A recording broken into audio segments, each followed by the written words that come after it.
Hello everyone, welcome to our channel. Telugu రాష్ట్రాలకు yellow alert జారీ. మరొకసారి భారీగా ఈ రోజు కురనున్నటువంటి వర్షాలు. వివరాల్లోకి వెళ్దాం. ఉపరితల ఆవర్తన ద్రోణి ఏ జిల్లాల మీద ప్రభావం చూపుతుంది, ఏ జిల్లాల్లో వర్షాలు పడతాయి తెలుసుకునే ముందు మీరు ఇంకా మన ఛానల్ కనుక సబ్స్క్రైబ్ చేయనట్లయితే వెంటనే సబ్స్క్రైబ్ చేయండి. ఇక వివరాల్లో కనుక వెళ్ళినట్లయితే ఈ రోజు నాగర్ కర్నూలు, నల్గొండ, ఖమ్మం, భద్రాద్రి, జయశంకర్ భూపాల్పల్లి, మహబూబాబాద్, వరంగల్, రంగారెడ్డి, మహబూబ్ నగర్, వనపర్తి, రంగారెడ్డి, యాదాద్రి, భువనగిరి, జనగామ, సూర్యాపేట ప్రాంతాల్లో మోస్తరు నుంచి భారీ వర్షపాతం నమోదవుతుంది.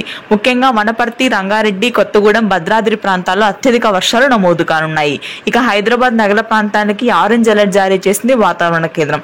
దాదాపుగా 4 రోజుల పాటు భారీ వర్షాలు కురిసే అవకాశం ఉంది. Hitech City, Madhapur, Kapra, Malkajgiri, Nizampet, Serilingampally, Hitech City, Kukatpally, Miyapur, Banjara Hills, Jubilee Hills, Vanasthalipuram, Adibatla, Ghatkesar, GHMC ప్రాంతాల్లో అతి భారీ వర్షపాతం నమోదు కానుంది.